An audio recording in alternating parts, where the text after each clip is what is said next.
আল্লাহ নবী তিনি কি ক্ষমতার বিরোধী ছিলেন? না, বরঞ্চ তিনি ক্ষমতার পক্ষে ছিলেন। কেন? কারণ পাওয়ার যদি না থাকে প্রতিটা ক্ষেত্রে ইসলামকে বিজয়ী করবেন কিভাবে?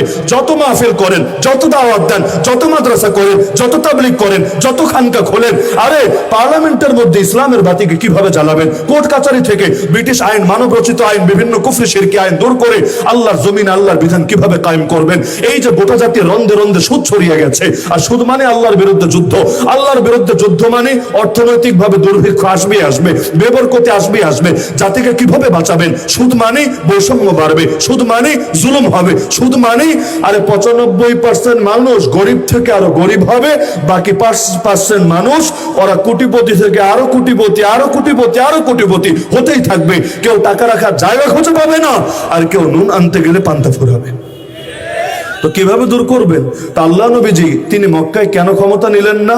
এজন্যই নিলেন না, মক্কায় যদি ক্ষমতা নিতেন, যেহেতু সেখানে তার কথাই চূড়ান্ত হতো না, বরঞ্চ একসাথে বৈঠকে বসতো। বসার পর নবী বলতেন, আচ্ছা শোনো, চোরের সাজা হলো তাকে হাত কাটা হবে।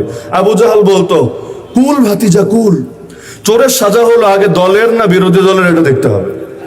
যদি দলের লোক হয় হাতে একটা চুমু দিতে হবে, এবং সেখানে বলতে হবে কানে কানে, বেটা একাই খাবি, একা একা খেলে হবে না, কিছু দিয়া খা, তুইও খুশি থাক আমাদেরও খুশি রাখ।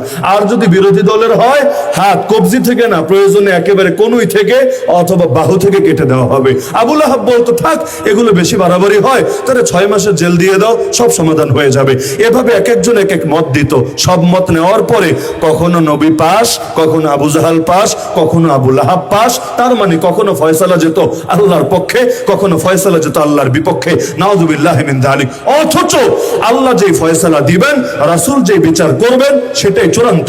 এই ব্যাপারে কারো টু শব্দ করার অধিকারও নাই। কোরআন বলে দিচ্ছে, ফালা ওয়ারাব্বিকা লা ইউমিনুন হাত্তা ইউহাক্কিমুকা ফীমা শাজারা বাইনাহুম। আরে আল্লাহর কসম, ততদিন পর্যন্ত লোকের ঈমানদার হতে পারবে না যতদিন না নিজেদের সব ঝামেলার ব্যাপারে হে নবী তোমাকে চূড়ান্ত বিচারক হিসেবে মেনে না নেবে, এবং তুমি যে বিচারই করো অন্তরে কোনো দ্বিধা রাখবে না, আর তোমার বিচারের সামনে নিজেদেরকে সঁপে না দেবে। তাই আল্লাহ নবী মক্কায় কেন ক্ষমতা নিলেন না? কারণ ক্ষমতা নিলে তাওহীদের সাথে নিতে পারতেন না, শিরিকের সাথে নিতে হতো। আর শিরিকের সাথে কোনোদিন ইসলাম জিন্দা হবে না। হক জিন্দা হবে হক তরিকায়, হক প্রতিষ্ঠিত হবে হক তরিকায়। তাহলে এবার বোঝেন, আল্লাহ নবী এই যে মক্কায় 13টা বছর দাওয়াত দিলেন, যদিও বেশ কষ্ট হলো, যদিও বেশ রক্ত ঝরলো, যদি 1000টা লোক কালেমা পড়ে মুসলমান হলো না, কিন্তু আলহামদুলিল্লাহ সুম্মা আলহামদুলিল্লাহ সুম্মা আলহামদুলিল্লাহ, এই 13 বছরের মেহনতের বরকতে বীজ লাগালেন মক্কায়, ফসল উঠলো মদিনায়।